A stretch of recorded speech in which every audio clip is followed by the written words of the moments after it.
Leader TV के सुनने वाले और देखने वाले तमाम अहबाब और दोस्तों को अस्सलाम वालेकुम। जैसा कि आपको मालूम है कि पाकिस्तान मुस्लिम लीग की नायब सदर मोहतरमा मरियम नवाज़ शरीफ के शोहर नामदार कैप्टन रिटायर्ड सफदर को 11 घंटे की गिरफ़्तारी और रिहाई के बाद उन्हें सारा वक्त मीडिया ने आज अपने ज़िक्र खैर में रखा। और अभी जब हम ये प्रोग्राम कर रहे हैं उस वक्त मोहतरमा मरियम नवाज़ शरीफ साहिबा जो हैं वो पंजाब के दारुल हुकूमत लाहौर में अपने घर पहुंच चुकी हैं। और जब वो पहुंच चुकी हैं तो उन्होंने जो ट्वीट किया है जहाज़ में बैठने के बाद कि आपने हमारे दिल जीत लिए हैं, ये दरअसल आपने हमारे दिल जीत लिए का मतलब ये है कि वो चाहती हैं कि कोई भी दरार जो है वो इस सारे पीडीएम के इत्तेहाद में न पड़े और पाकिस्तान डेमोक्रेटिक मूवमेंट जो है वो इसी तरह ही अमल में रहे और इसी तरह ही एक्टिव रहे। और 25 अक्टूबर को कोयटा का जो जलसा है वो न सिर्फ माना खेज़ है बल्कि बहुत अहम भी है। और वो जलसा है जो CPEC से भी ताल्लुक़ रखता है, जो बलूचिस्तान की महरूमियों से भी ताल्लुक़ रखता है। हमारे यहाँ पाकिस्तान में टेक्स्ट बुक में तो लफ्ज़ एहसास महरूमी है, लेकिन बलोच या सिंधी या कोई भी महरूम शख्स कहता है ये एहसास नहीं है, ये मुकम्मल महरूमी है।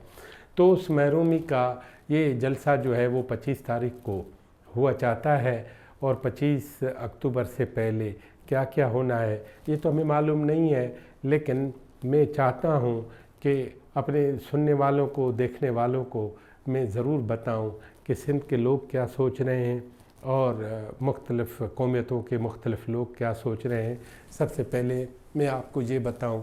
कि आज जैसे ही सफदर साहब की गिरफ़्तारी हुई तो उसके बाद अवामी नेशनल पार्टी के साबिक़ रहनुमा और पाकिस्तान में इंसानी हुकूक़ की अंजुमन के एक सरबराह जनाब अफरा खटक जो है उन्होंने एक ट्वीट किया है और उसमें कहा है कि सिंध में खैबर पख्तूनख्वा में और बलूचिस्तान में अगर बाकायदा पुलिसिंग के बजाय दूसरा सिस्टम जारी रहा तो हमने 1971 में मुल्क को टूटते देखा है, अगर यही इसरार रहा तो मुल्क टूटते रहेंगे। इस बात को सीरियस लिया जाए और उसके बाद हम एक और बात की तरफ आपकी तवज्जो मबजूल कराना चाहते हैं। आप जैसा कि इस स्क्रीन पे देख रहे हैं कि रोज़नामा जंग रावलपिंडी ने वो इश्तिहार शाया किए हैं जो वफाकी हुकूमत ने सिंध के जो जज़ायर हैं उनके लिए तमाम जो सरमायाकार लोग हैं उनको दावत दी है कि इधर सरमायाकारी करें और इधर तरक्याती काम करें। ये सिंध हुकूमत जिसने इस तमाम किस्से को एक कज़िया कहा है और जिसने कहा है कि सूबाई खुद मुख्तारी पे हमला है। और कल 18 अक्टूबर को जलसे में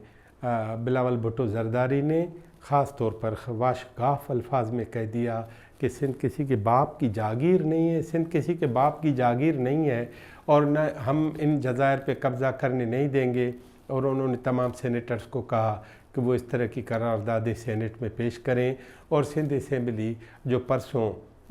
इजलास कर रही है उसमें इस बारे में ख़ास तौर पर अहम बातें सामने आएंगी। तो परसों यानी 21 अक्टूबर को और फिर 25 अक्टूबर को कोयटा का ये जलसा है। मैं सिर्फ ये बात करना चाहता हूँ कि कैप्टन सफदर जो नस्ली तौर पर तो पंजाबी हैं, कैप्टन सफदर जो नस्ली तौर पर तो एक पंजाबी लीडर के शोहर नामदार हैं, लेकिन जब कोई ज़्यादती होती है तो उस ज़्यादती के साथ और बहुत सारे औराक जो है वो खुलते जाते हैं। और कैप्टन सफदर की इस गिरफ़्तारी से सबसे बड़ा जो धचका पहुंचा है वो पाकिस्तान के आइन को पहुंचा है, वो 18वीं तरमीम को पहुंचा है, वो सूबाई खुद मुख्तारी को पहुंचा है। और आपने कभी कोई सुना होगा कि अफ्रीका में तो पुलिस वाले अगवा होते होंगे, पुलिस के सरबराह अगवा होते होंगे, लेकिन सूबा सिंध का IG वो ज़ोर ज़बरदस्ती करके उनसे FIR कटवाई गई اور ایف آئی آر کاٹنے کے بعد صبح سویرے اس نجی ہوٹل پہ چھاپہ مار کے جناب ریٹائرڈ کیپٹن صفدر کو گرفتار کیا گیا۔ یہ سب باتیں پاکستان میں اسی لیے ہوتی ہیں کہ جب ملک کا وزیر اعظم پھانسی پہ چڑھ سکتا ہے، ملک کا وزیر اعظم جلاوطن ہو سکتا ہے، جب بہت سارے اور قصے ہو سکتے ہیں، تو یہ چھوٹی چھوٹی باتیں پھل جھڑیاں لگتی ہیں، لیکن جیسے قطرہ قطرہ دریا بنتا ہے یا سارے دریا سمندر بناتے ہیں، اسی لیے اگر یہ مصائب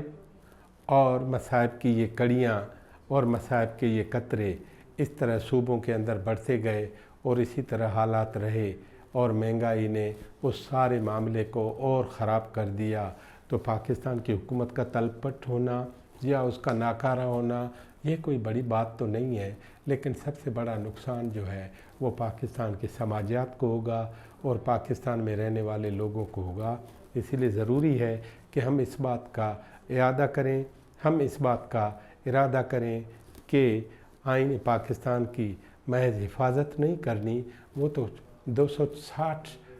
صفحات پر مشتمل ایک کتاب ہے، وہ کوئی بھی ہو سکتی ہے، لیکن یہ نوٹ بک نہیں ہے، یہ عمرانی معاہدہ ہے جس سے یہ ملک چل رہا ہے۔ اس عمرانی معاہدے کو اگر ہم عزت اور توقیر کے ساتھ نہیں دیکھیں گے اور اپنی تمام